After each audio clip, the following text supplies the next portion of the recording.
शास्त्र की रचना दो दृष्टियों से की जाती है। एक तो सामाजिक व्यवस्था और संस्कृति को कायम रखना, जिससे लोग पूर्वजों के पदचिन्हों का अनुकरण कर सकें, तथा दूसरा ये कि वे शाश्वत शांति को प्राप्त कर लें।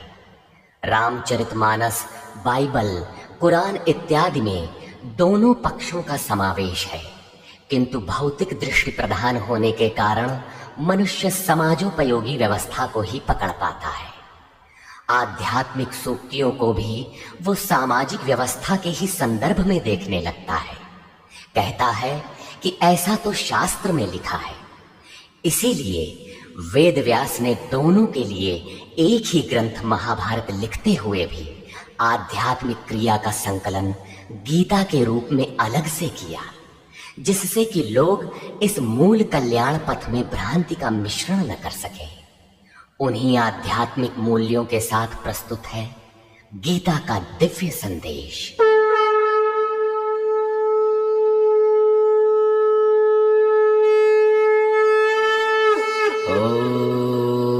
ओम श्री परमात्मने नमः।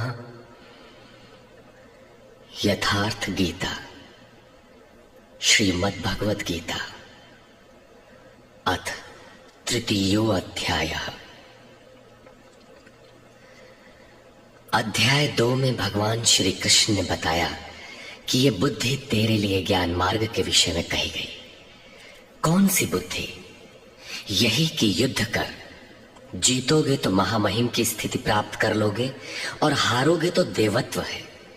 जीत में सर्वस्व है और हार में भी देवत्व है, कुछ मिलता ही है। अतः इस दृष्टि से लाभ और हानि दोनों में कुछ न कुछ मिलता है, किंचित भी क्षति नहीं है। फिर कहा, अब इसी को तू निष्काम कर्मयोग के विषय में सुन। जिस बुद्धि से युक्त होकर तू कर्मों के बंधन से अच्छी प्रकार छूट जाएगा। फिर उसकी विशेषताओं पर प्रकाश डाला। कर्म करते समय आवश्यक सावधानियों पर बल दिया कि फल की वासना वाला न हो, कामनाओं से रहित होकर कर्म में प्रवृत्त हो और कर्म करने में तेरी अश्रद्धा भी न हो, जिससे तू कर्म बंधन से मुक्त हो जाएगा। मुक्त तो होगा, किंतु रास्ते में अपनी स्थिति नहीं दिखाई पड़ी।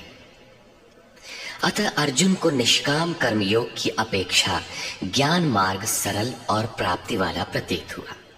उसने प्रश्न किया, जनार्दन, निष्काम कर्म की अपेक्षा ज्ञान मार्ग आपकी दृष्टि में श्रेष्ठ है, तो मुझे भयंकर कर्मों में क्यों लगाते हैं?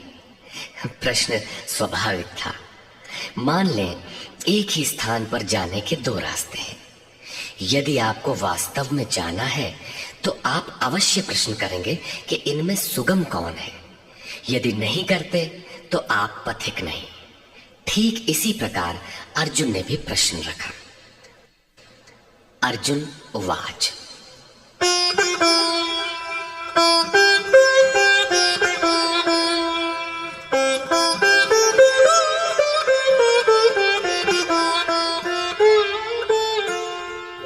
जायसी चेत् कर्मणस्ते मता बुद्धिर्जनार्दन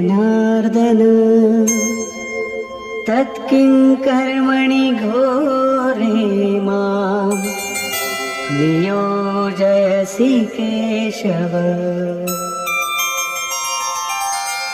जनों पर दया करने वाले जनार्दन, यदि निष्काम कर्मयोग की अपेक्षा ज्ञान योग आपको श्रेष्ठ मान्य है, तो हे केशव, आप मुझे भयंकर कर्मयोग में क्यों लगाते हैं? निष्काम कर्मयोग में अर्जुन को भयंकरता दिखाई पड़ी, क्योंकि इसमें कर्म करने में ही तेरा अधिकार है, फल में कभी नहीं। कर्म करने में अश्रद्धा भी ना हो और निरंतर समर्पण के साथ योग पर दृष्टि रखते हुए कर्म में लगा रहे। जबकि ज्ञान मार्ग में हारोगे तो देवत्व है, जीतने पर महामहिम स्थिति है। अपनी लाभ हानि स्वयं देखते हुए आगे बढ़ना है। इस प्रकार अर्जुन को निष्काम कर्मयोग की अपेक्षा ज्ञान योग सरल प्रतीत हुआ। इसलिए उसने निवेदन किया,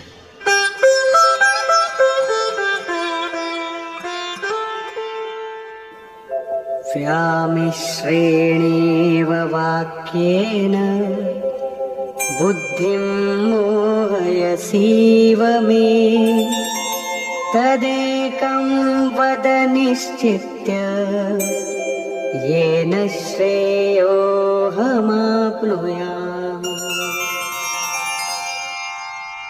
आप इन मिले हुए से वचनों से मेरी बुद्धि मोहित सी करते हैं।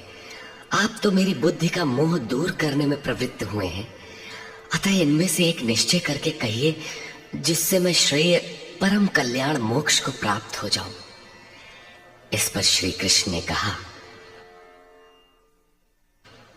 श्री भगवान उवाच,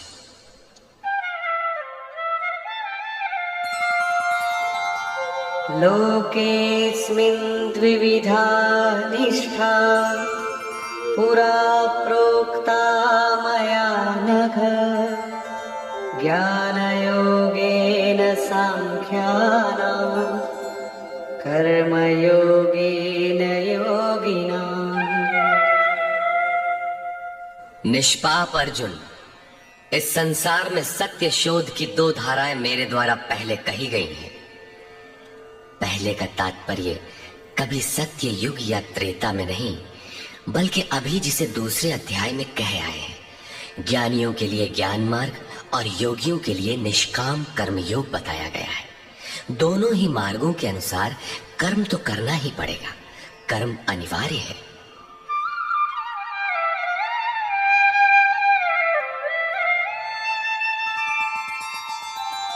न कर्मणामनारम्भात् नैष्कर्म्यं पुरुषोऽश्नुते न च सन्न्यसनादेव सिद्धिं समधिगच्छति।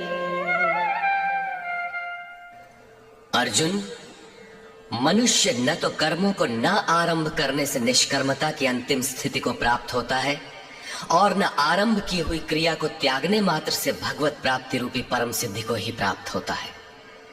अब तुझे ज्ञान मार्ग अच्छा लगे या निष्काम कर्म मार्ग, दोनों में कर्म तो करना ही पड़ेगा। प्रायः इस स्थल पर लोग भगवत पथ में संक्षिप्त मार्ग और बचाव ढूंढने लगते हैं। कर्म आरंभ ही न करें, हो गए निष्कर्मी। कहीं ऐसी भ्रांति न रह जाए, इसलिए श्री कृष्ण बल देते हैं कि कर्मों को न आरंभ करने से कोई निष्कर्म भाव को नहीं प्राप्त होता। शुभाशुभ कर्मों का जहां अंत है, परम निष्कर्मता की उस स्थिति को कर्म करके ही पाया जा सकता है। इसी प्रकार बहुत से लोग कहते हैं, हम तो ज्ञान मार्गी हैं, ज्ञान मार्ग में कर्म है ही नहीं। ऐसा मानकर कर्मों को त्यागने वाले ज्ञानी नहीं होते। आरंभ की हुई क्रिया को त्यागने मात्र से कोई भगवत साक्षात्कार रूपी परम सिद्धि को प्राप्त नहीं होता है, क्योंकि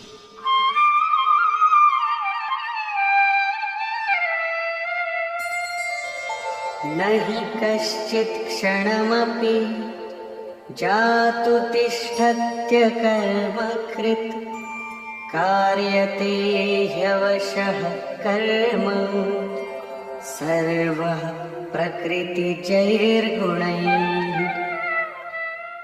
कोई भी पुरुष किसी काल में क्षण मात्र भी कर्म किए बिना नहीं रहता, क्योंकि सभी पुरुष प्रकृति से उत्पन्न हुए गुणों द्वारा विवश होकर कर्म करते हैं। प्रकृति और प्रकृति से उत्पन्न गुण जब तक जीवित हैं, तब तक कोई भी पुरुष कर्म किए बिना रह ही नहीं सकता। अध्याय 4 के 33वें और 37वें श्लोक में श्री कृष्ण कहते हैं कि यावन मात्र कर्म ज्ञान में समाप्त हो जाते हैं, ज्ञान रूपी अग्नि संपूर्ण कर्मों को भस्म कर देता है। यहां वे कहते हैं कि कर्म किए बिना कोई रहता ही नहीं। अंततः वे महापुरुष कहते क्या है? उनका आशय है कि यज्ञ करते करते तीनों गुणों से अतीत हो जाने पर मन के विलय और साक्षात्कार के साथ यज्ञ का परिणाम निकल जाने पर कर्म शेष हो जाते हैं। उस निर्धारित क्रिया की पूर्णता से पहले कर्म मिटते नहीं, प्रकृति पिंड नहीं छोड़ती।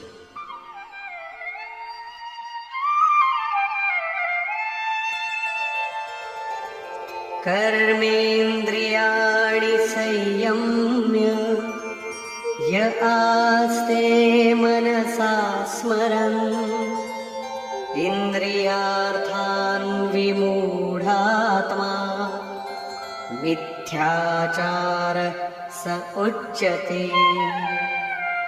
इतने पर भी विशेष रूप से मूढ़ लोग जो कर्मेंद्रियों को हठ से रोककर इंद्रियों के भोगों का मन से स्मरण करते रहते हैं, वे मिथ्याचारी हैं, पाखंडी हैं, न कि ज्ञानी।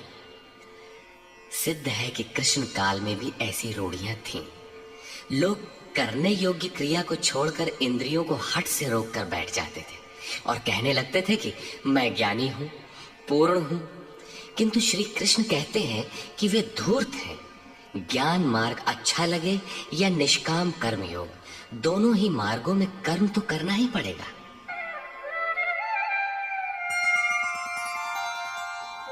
यस्त्विन्द्रियाणि मनसा नियम्यारभतेऽर्जुन कर्मेन्द्रियैः कर्मयोगम् असक्तः स विशिष्यते। अर्जुन, जो पुरुष मन से इंद्रियों को वश में करके जब मन में भी वासनाओं का स्फुरण न हो सर्वथा अनासक्त हुआ कर्मेंद्रियों से कर्मयोग का आचरण करता है, वो श्रेष्ठ है। ठीक है, समझ में आया कि कर्म का आचरण करें, किंतु ये प्रश्न खड़ा होता है कि कौन सा कर्म करें। इस पर कहते हैं,